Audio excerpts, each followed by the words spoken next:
Hi, movie synopsis here. Today, I'm going to explain drama, comedy, and fantasy film called The Final Girl. The film starts with a trailer for an old-school Friday the 13th-esque slasher film called Camp Bloodbath, which features a group of counselors at Camp Blue Finch being terrorized by a masked killer named Billy Murphy. Watching the trailer on her phone is Max Cartwright. Her mother Amanda was one of the leads in that film. Max waits for her mom as she leaves an audition. Amanda is a bit discouraged since she feels she is only known for Camp Bloodbath and has thus been typecast. The two drive away with Max telling Amanda all the bills she has to pay. She puts on the radio, which is playing Kim Carnes' Betty Davis Eyes, Amanda's favorite song. Max then accidentally spills her milkshake on Amanda's headshot, distracting Amanda and causing her to hit a car and then roll against traffic cones and tumble hard across the deserted street. 3 years later, Max is now living with her aunt. Her best friend Gertie picks her up to go study at a diner with their friend Chris. Gertie's stepbrother Duncan enters and pleads with Max to attend a double feature for Camp Bloodbath and its sequel, Camp Bloodbath 2, Cruel Summer.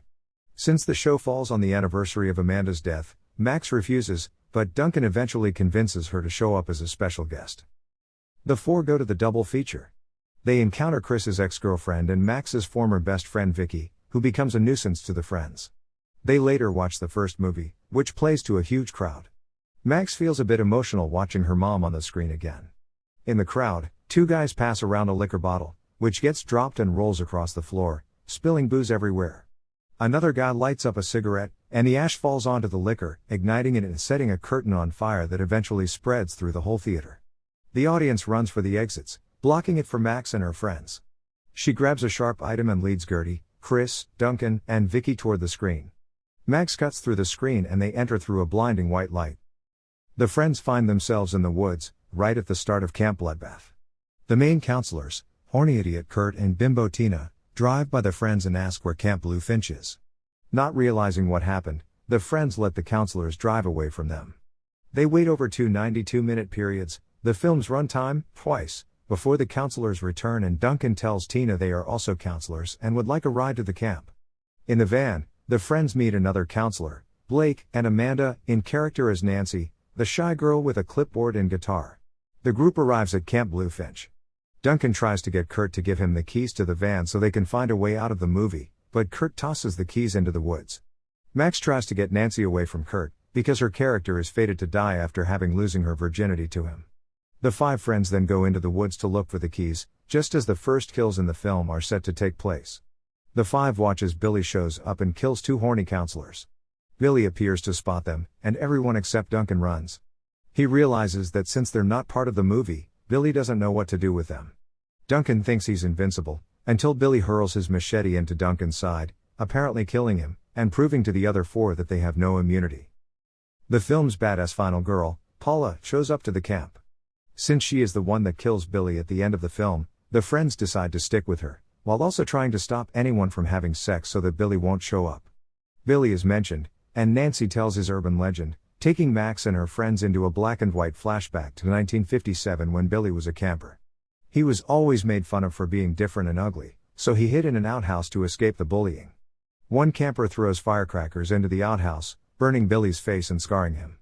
After 8 months in the burn ward, Billy went back to camp to exact his revenge. Now wearing a creepy mask and wielding his machete, he murdered 8 counselors, one for each month of his time in the ward. As the friends watch Billy's murders, some blood sprays on Gertie's face.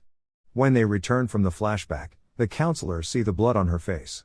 Paula and Kurt panic, and Paula drives them both away in her car.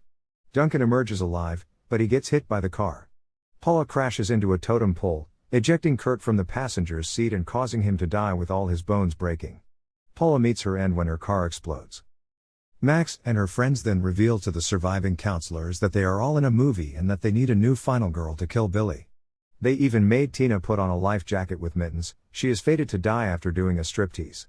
Since the final girl has to be a virgin, everyone thinks it should be Max.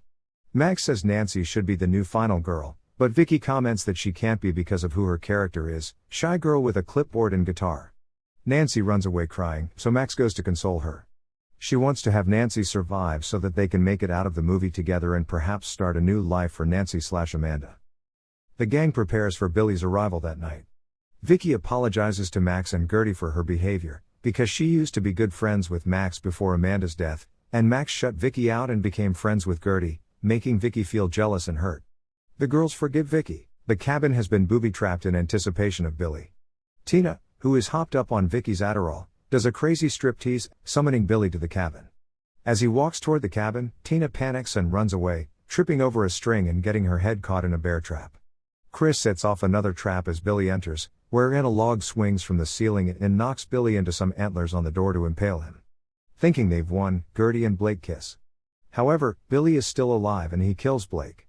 The others run upstairs where Billy chases them. The heroes shoot flaming arrows at Billy's chest. He knocks a bookcase on top of Gertie and Vicky, and then impales Gertie with his machete. Max, Nancy, and Chris flee while Vicky takes Gertie's hand and drops a bucket of lighter fluid from the ceiling, causing an explosion. This doesn't kill Billy, and he bursts out the window on fire and in slow motion. The three run away, still in slow-mo, until Billy grabs Chris's leg and breaks the slow-mo. Chris gets stabbed while Billy kidnaps Nancy.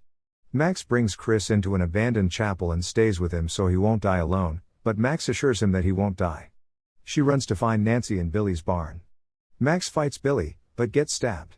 Nancy gets Billy off Max and they run back to the chapel. Nancy realizes that since only the final girl can kill Billy, it has to be Max. Max breaks down in tears and tells Nancy who she is outside of the movie and how Max wished she could make her mom's dream of becoming a star come true. Nancy tells Max that she knows where to find her. Nancy walks out of the chapel and does a striptease to summon Billy. The killer emerges and impales Nancy with his machete. Max then walks out and dukes it out with Billy, eventually taking his machete and chopping his head off. Chris walks over to Nancy as the sun rises and the credits roll. They share a kiss. The film's rating stamp shows up before the reel starts to break off. Max wakes up in a hospital with Chris in the bed next to her. She hears voices and pulls back the curtain to find Duncan, Gertie, and Vicky, all alive. Max asks if it was a dream, but Duncan disproves that by showing off his machete wound. The friends look outside the room to find a doctor and nurse about to get intimate. Billy then bursts through the window as the friends realize they are in the sequel. Max wastes no time in grabbing the nearest item and running to fight Billy again. Thank you for watching, guys.